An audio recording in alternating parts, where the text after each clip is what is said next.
I've been in 3 serious, or I would say 2 serious relationships in my life. And I learned something from all those relationships. So I never have regrets regardless. I would never say, oh, I regret this happening. No, everything happens for a reason. And it's never a failure, always a lesson at the end of the day. But like you said, a lot of women tend to, including myself, I've been there. You enter this relationship and you slowly lose yourself in that relationship. And that's where you start getting comfortable. And when you get comfortable in a relationship, it's actually not a healthy thing. It's not a good thing, because every individual should have their own personal lives, their own careers going on, their own dreams, but still be compatible together, still complement one another, you know. And women, especially in our African culture, I'm glad things are changing now and times are changing, because we live in a conscious era, like my manager likes to tell me, and we live in a female era, and people are women are starting to now slowly know their value. But unfortunately, there's still a lot of women stuck thinking that as a woman, I need to do what my man wants, yes. You know? Yeah. I need to be the perfect wife, you know, take care of the kids.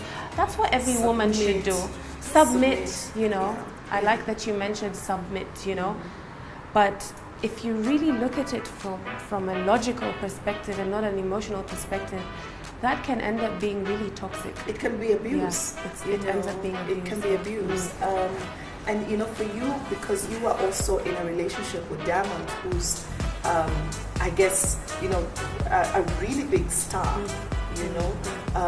Did you ever feel that you were losing yourself to his public persona and his world that is so huge?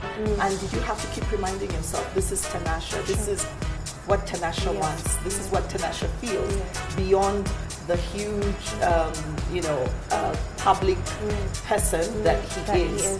Yeah. Yes, at some point I was a bit lost, I would say, because now there's a child involved. Yes. And now I'm thinking of my son, you know, not only me. I have to think of my son. I don't want my son to grow up without a father. I'm really trying to fight for this relationship, but I can't be the only one fighting. Yes. So I had to think of what's best for me and my son too, you know. But then towards the end, things were getting rocky.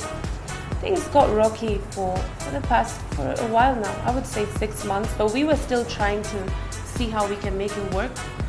And then it got to a point where you feel like the other person has just lost interest. And it's not because of anything emotional. I would say it's because of not living up to certain expectations he had in the relationship. It's nobody's fault. Hey, everyone's wired the way they are, you know. And when you don't live up to this person's expectations, for some people it's not easy to handle, you know. Some people, they feel like, you know what, I already have so much going on in my mind, I can't handle this because I had this expectation. For some people it's not easy to handle. For some people it's okay. You'll feel like, okay. But I would say that's where things started going down, because I wanted to really be my own person as well as be in this relationship. When you love yourself, you'll be able to love in a relationship. You'll be able to love your family, your child. So it's self-love. It's self-love that I taught myself out of this.